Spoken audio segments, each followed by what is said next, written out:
Assalamualaikum dan juga salam sejahtera. Hai, kembali lagi ke Zafvlog. So, hari tu ada orang share kepada aku tentang satu news di mana Mail Tote The Movie, filem pada tahun lepas bakal dikeluarkan di YouTube Syamil Shazli, dengan extended version. So, aku macam, dah kenapa kan? But then, sebelum kita sentuh benda tu, aku nak unbox Blu-ray, 4K Blu-ray baru aku dapat daripada Silent Run, a really trusted seller daripada community Blu-ray Malaysia. Ini adalah version Batman vs Superman untuk tahun 2021 punya, di mana dia ada kelebihan di enhanced color dan expanded picture aspect ratio. Kan hari tu Justice League, Zack Snyder's Justice League kan ada keluar dekat HBO Max, HBO Go, dan dia menggunakan ratio 4:3 kan. So ini pun telah di remastered semula menjadikan format 4:3 tu dan lebih banyak framing lah. So yeah, thank you very much Silent Run. Aku sebenarnya beli sekali dengan ni Zack Snyder's Justice League punya 4K Blu-ray juga, tapi tu lambat sikit sampai bulan 6 baru sampai.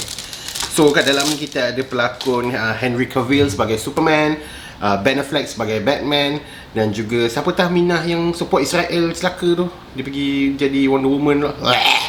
So yeah, nevertheless aku sebab suka lakonan dua-dua karakter pelakon utama. Oh shit, nasib baik tak kantoi siot. Lupa pula dia ada digital code. So daripada sini dia bagi si digital code dan juga 4K Blu-ray Ultra HD. So ini adalah yang terbaru punya version. So thank you Silent Run. Kalau korang nak mencari Blu-ray ataupun 4K Blu-ray yang legit original daripada US, korang boleh pergi ke community Blu-ray di Facebook punya group. So yeah, kita kembali kepada isu Mail Tote The Movie telah bakal dikeluarkan di YouTube pada 20 ke 22 hari bulan Mei ni, selama sebulan. Dan macam mana korang nak tengok di extended cut ni adalah korang kena jadi member channel Syamil Shazli channel dia kan, production I don't know.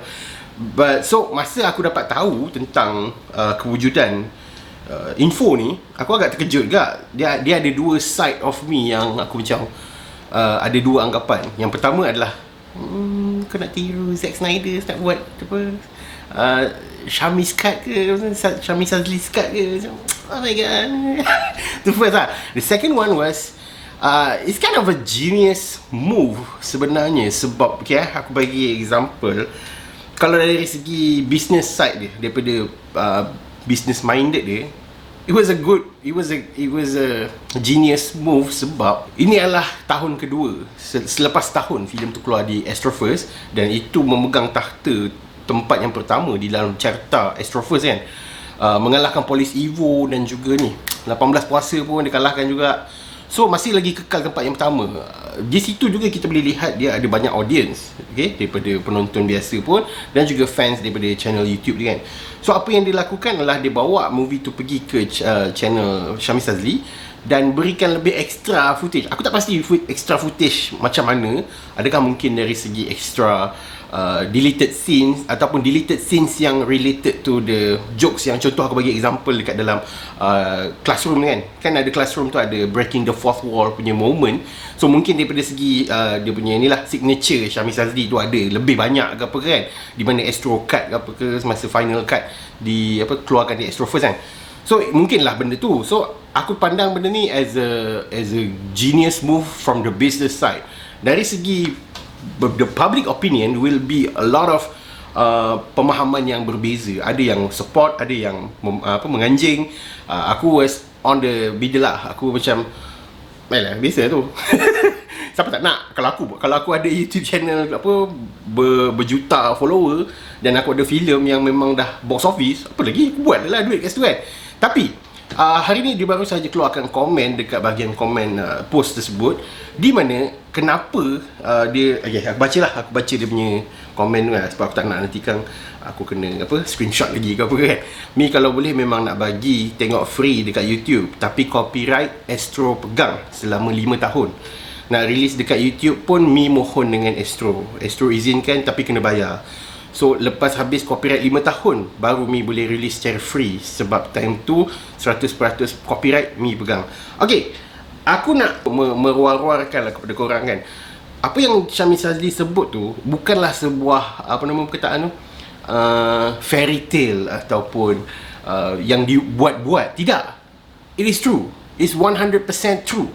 Aku bagi contoh example. Korang perasan tak kenapa Netflix, aku bagi contoh Netflix kan. Korang perasan tak Netflix ada filem-filem yang pernah keluar dulu tapi sekarang dah tak ada. Itu sebab dia orang ada licensing copyright pelancar semua tu. dia ada tempoh tertentu. Aku bagi contoh filem yang aku cari itu tak jumpa tapi dulu ada, iaitu Shark Boy and Lava Girl. 2 tahun lepas aku tengok kat Netflix ada lagi, tapi tengok awal hari tu masa ni We Can Be Heroes nak keluar, tengok Shark Boy and Lava Girl tak ada. Itu bermaksud dia dah tamat tempoh copyright yang macam Syamil Sazli sebutkan. Dari segi kes filem Mail Tote ni, yes aku faham. Most probably sebelum dia berikan copyright kepada Astro, dia memang nak keluarkan di Pawagam, tapi disebabkan COVID-19 so dia pilih untuk pergi ke Astro First. Dan once kalau kau pergi ke Astro First, copyright itu akan dipegang oleh Astro selama 5 tahun. Adalah tu ni berapa jumlah bayaran licensing dia tu kan, apa perkataan dia aku tak tahu muda, tapi licensing punya copyright lah, di mana hak cipta sebuah filem tu bakal dipegang oleh empunya pembeli tu selama beberapa tahun. Ada yang 5 tahun, ada yang 7 tahun. Sama juga filem-filem dekat Netflix. Kalau korang tengok filem-filem tempatan yang ada dekat dalam Netflix tu, one day filem tu akan dikeluarkan di Netflix sebab licensing dia dah tamat. Contoh example Fly By Night, aku tak ingat bila dia start, tapi aku rasa baru lagi, masih ada lagi dalam 2-3 tahun maybe, ada lama lagi lah. So dia ada tempoh tertentu tau. So aku nak bagi confirmation kat korang, percayalah Syamil Sazli, memang betul apa dia cakap di bahagian komen tu. So apa yang dia menegakkan kebenaran tu memang betul. Aku sangat respect dia sebab macam okay, dia open to say that licensing copyright ni masih lagi dengan Astro kan. So selama 5 tahun ni macam tu lah, kau kena subscribe, kau kena jadi member channel Syamil Sazli baru kau boleh tengok the extended version kan. Cuma personally, kalau kau tanya aku lah, okay, aku sebagai penonton commercial cut masa tahun lepas tu, adakah aku akan subscribe members Syamil Sazli semata-mata nak tengok the extended cut? Tak kot, sebab aku dah tahu jalan cerita dan aku tak adalah nak tengok sangat the deleted scenes ataupun sebab kau bukan macam level okay, jangan salah faham.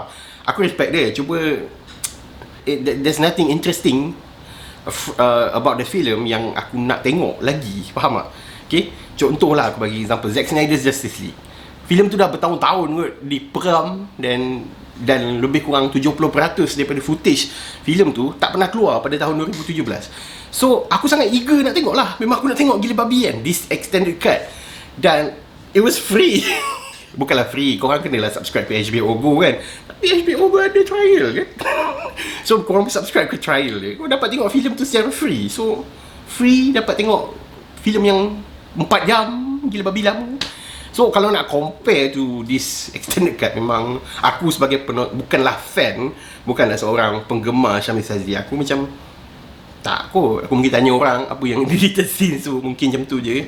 Tapi itulah aku agak macam terkejut satu lagi sebab Astro benar ni. Aku rasa ni first time filem yang under Astro boleh dibawa ke YouTube dan boleh dirilis walaupun dibayar, tapi still macam boleh. Sebab aku rasa macam sebelum ni tak pernah dibuat oleh filem-filem yang keluar dekat Astro First. Macam tahniah, tu satu benda yang aku kagum dengan dia punya usaha untuk meletakkan kat YouTube tu.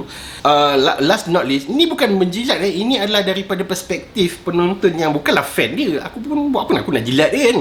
Tapi dari segi pandangan aku sebagai orang yang review filem, dan aku tahu struggle orang filem sebelum ni, aku melihat apa yang dibuat oleh Syamil Sazli ni was kind of like, ini adalah solusi untuk filem-filem yang tak berjaya mendapat kutipan. Kau faham tak? Dia macam mana dekat kau dah lah box office dekat Astro First, kau letak lagi kat YouTube, lagi mencanak-canak income untuk filem tu. So benda tu jadi macam, kenapa filem-filem lain tak buat macam tu kan? Kau faham tak? Sedangkan filem-filem lain ada je pelakon-pelakon yang popular, ada fans dia, tapi kenapa tiada peluang-peluang lain untuk orang pergi menonton filem tersebut? So benda tu macam, lagi sekali filem Mail Tote ni walaupun tahun lepas telah menampar industri perfilman dengan mendapat kutipan yang tinggi, ini adalah the second time dia menampar industri lagi sekali, sebab ini adalah cara dia untuk mendapatkan income lagi untuk filem tu. So benda tu macam, kenapa tak ada orang buat macam dia buat? Kenapa semua orang industri tak pernah terfikir apa yang Syamil Sazli buat kan? So macam kau tak faham lagi ke? So benda tu lah aku jadi macam pandai ke ni. Walaupun aku tak tengok apa filem, aku tak nak tengok apa extended kan tu lah. Cuma aku macam pujilah dia punya keberanian dan macam mana diorang buat this type of membership untuk orang. Sebab aku sure kat korang memang ramai gila orang akan tengok this extended card sebab dia memang ada fan base 2 point something million subscriber kan. Memang banyak gila yang suka dia. So obviously daripada tu, tak lah, ambil lah berapa persen, 40% dah confirm orang akan subscribe. Banyak lah tu, banyak gila kot. So benda tu lah, aku jadi macam tapi kan, aku confused juga sebab kau kena faham satu. Sebab contoh bagi example, kalau beli kat Astro First RM15.90, dia adalah pembahagian kepada Astro, kepada filem, kepada macam-macam pihak lah. Cuma apabila dia letakkan kat YouTube sebenarnya, kalau kau nak tahu lah, membership sebenarnya kalau melalui YouTube dia ambil 30% tau. So dalam RM15 orang subscribe ke channel Syamil Sazli tu, 30% dah bagi kepada YouTube. So dalam 11 ke RM12 sahaja. So lagi murah sebenarnya berbanding itulah kalau aku nak bandingkan harga lah. Sebenarnya dekat YouTube Syamil Sazli tu lagi murah sebenarnya. Sebab yalah, bayar kat YouTube dah 30%. Aku membership aku sebenarnya 30% pergi ke YouTube. So benda tu macam aku tak tahu macam mana mekanisme pembayaran dia tu, tapi memang aku agak kagum. Dan daripada segi bisnes dia memang power Syamil Sazli. Kau memang patut filem-filem, industri filem tempatan ni patut pandang kau sebagai contoh tau. Lepas tu tahun lepas entah mana tak kena punya makcik tak pergi kutuk kan, tapi entah. Tapi dari segi seorang penonton yang tak adalah fan sangat kau kan, aku just cakap ni dari segi ni lah, pandangan, perspektif orang yang biasa, yang tak adalah tergila-gila sangat nak tengok filem kau kan. Tapi aku puji bab bisnes, tapi aku tak subscribe pun. Kalau kau tanya aku lah personally, aku tak tahu lah subscriber aku memang nak pergi subscribe ke apa kan untuk kau punya filem tu kan. Tapi I don't know, good job. Bila ASA Production, bila lagi siapa, Kokom, bila lagi ni Emtaz semua nak keluarkan filem. Syamil dah buat dah. Bagi contoh example paling genius lah. Kenapa korang tak buat? Cepat lah, come on. Buktikan YouTuber semua YouTuber. Aku bukan nak buat filem. Kepada semua production di YouTube ni, buat filem. Mana tahu lagi power daripada filem-filem tempatanan. Bagi penampar terus, okay? So itu saja pandangan aku terhadap ni lah. Syamil Sazli announce yang dia akan keluarkan extended card untuk My Total The Movie. Kalau tanya aku tak subscribe, tapi mungkin ada ramai orang yang berminat untuk melihat apakah itu extended card. Kau boleh pergi subscribe ke membership channel Syamil Sazli. Dan kalau korang dah tonton that extended card, aku tak tahu bila benda tu keluar, tapi kalau korang dah tonton lah, apa pandangan you guys tentang perbezaan filem yang keluar di Astro First dulu dengan apa yang disajikan dengan extended cut di channel Syamil Sazli Production? Kau boleh tinggalkan komen kat bawah. Jangan lupa to like, share dan juga subscribe channel Pure Pixels untuk melihat review-review filem tempatan dan juga luar negara.